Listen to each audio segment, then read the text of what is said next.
This is the third lecture in the history module.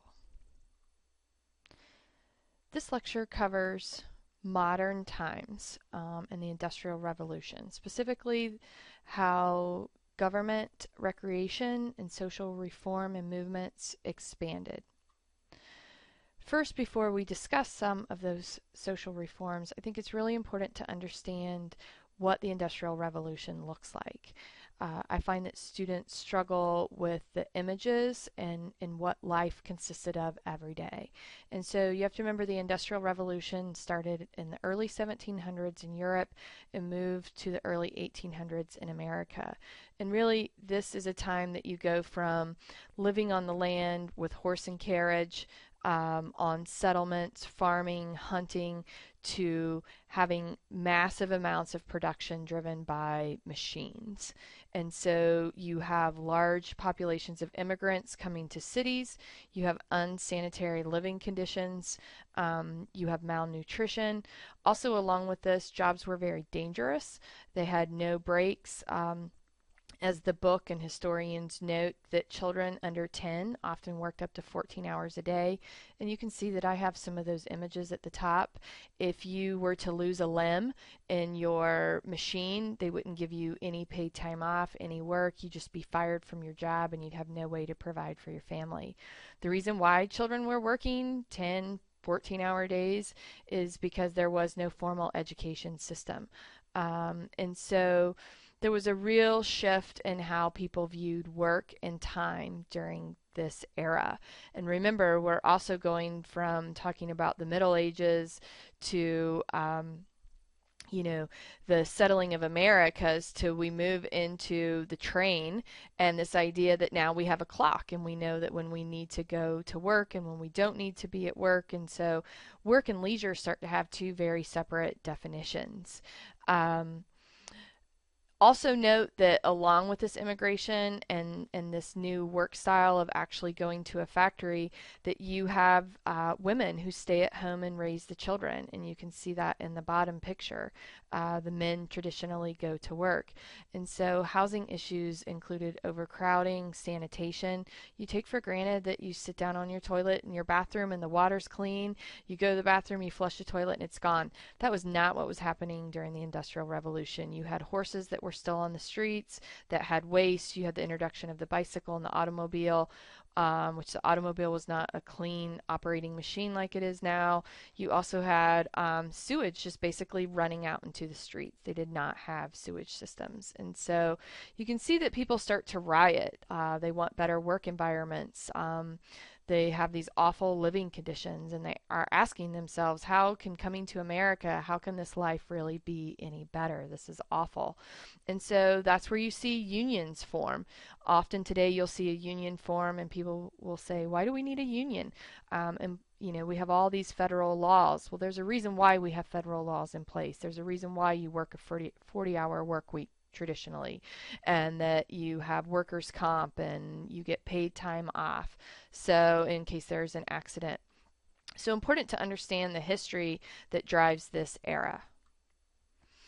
Because of all the issues that were happening during the Industrial Revolution, you see social reform and social movements happen. And this is really driven from leisure. Leisure is defined as a problem solver. You have a lot of great people come out in history at this time. We're just highlighting a few. I recommend that if you're interested in this time period to really start reading some books. Some really great stories here. You start to see it happens in Europe and then it moves over to America, that you have this idea of settlement houses. And you'll start to notice that this is really the foundation of our social services in our communities. Jane Addams and Ellen Starr, developed the Whole House in Chicago, which is so famous. And it's to help the urban poor with community services. And this can include things like classes, education classes, nurseries, schools, civil rights and fair employment advocacy, especially for immigrants. Also remember during this time we still have segregation. And so while there are a lot of services for white citizens, they might not have these same services for black citizens. And the book highlights this really important movement with the Locust Street social settlement, which you'll see a picture down in the right-hand corner, where a social advocate, Janie Barrett, wanted to teach life skills to neighborhood black girls. And what began as a sewing class turned into a home that soon became known as the Locust Street social settlement. And so you see all these really great people start to stand up and say things are wrong. We need to change things. This is where we also see women's suffrage and women have the right to vote. And this ultimately drives our civil rights movement of the 50s and 60s, and then our environmental movement of the 70s. Along this time, you also see playgrounds being developed. Joseph Lee is famous in that area, and the Boston Sand Garden, which is the picture in the middle, is the first playground for children. And so during this industrial revolution, you have people saying it's not okay that children go to factories and work. And I think we would all agree on that. They should not be working 14-hour days in these awful conditions.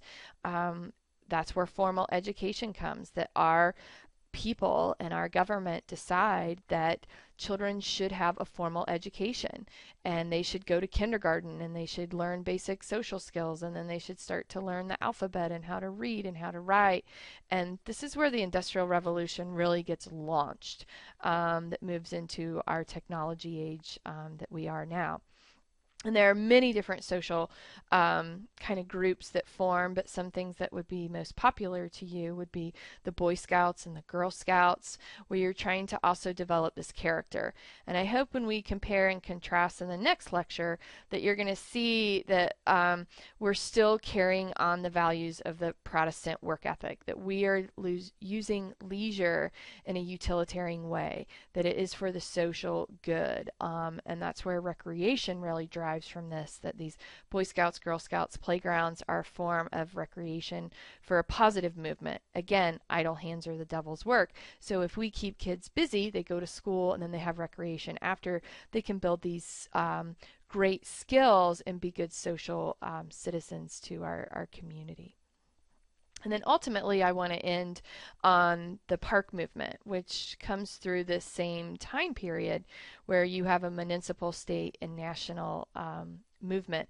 You have to remember that if you lived in the city during the Industrial Revolution, you didn't have access to parks. Many students take for granted that in Boone, you just go out to the Blue Ridge Parkway or you go hike Rough Ridge, Beacon Heights, that you get to do all these cool things. You can sit outside on a park bench and eat your lunch. And that was not the case during this time. First, you probably didn't get a lunch at work, and second, you wouldn't go anywhere. There was no public places. We still had a lot of social class structures, so the only people that owned the land were wealthy, and they certainly weren't going to let people come onto their property. And so when you think about the Boston Commons or Central Park, these were major community park movements.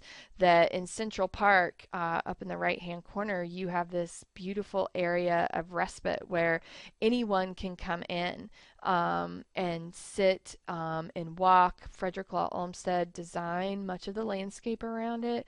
That was originally for horse and carriage. Now people use it, of course, for running and hiking, walking their dogs. He also was one of the developers of a lot of college campuses and the Biltmore Estate. So he's famous in that. He's the father of landscape architecture.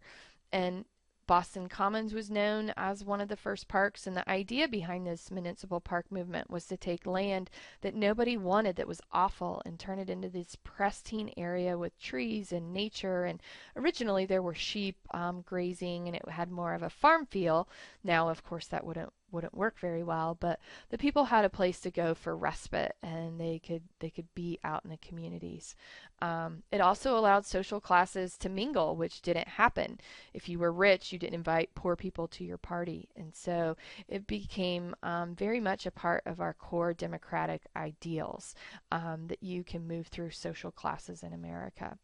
Also, it is important to note that one of our first state parks was Niagara Falls. And there's a lot of history debate on this, but Europe had so many grand castles and historic places that when the Europeans settled America, they felt like they really didn't have anything special. And so Niagara Falls was one of those places that they really wanted to highlight. And the picture that you see in the middle of the slide was not what Niagara Falls looked like once it became a park. They had dammed it up along the way and was using the water, and it was not very clean. And so by making it a park, they were able to restore it to the beautiful setting that it is now. And of course, many of you know our first national park and a lot of our iconic parks was Yellowstone. And Yosemite was certainly a very important park, was originally a state park as well. And some of you may want to read up on the damming of Hetch Hetchy and the fire of San Francisco that eventually leads to Teddy Roosevelt, Gifford Pinchot, and John Muir creating this whole establishment of our national parks and our U.S. forest system.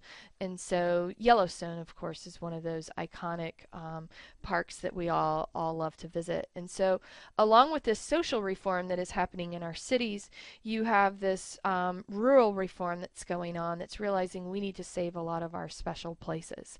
That urban people need to have parks and respite and playgrounds. And then at the state and national level, we need to protect these beautiful places that people can come visit, which later on in your modules you'll learn this really starts to drive tourism and some of the economic development that leisure provides.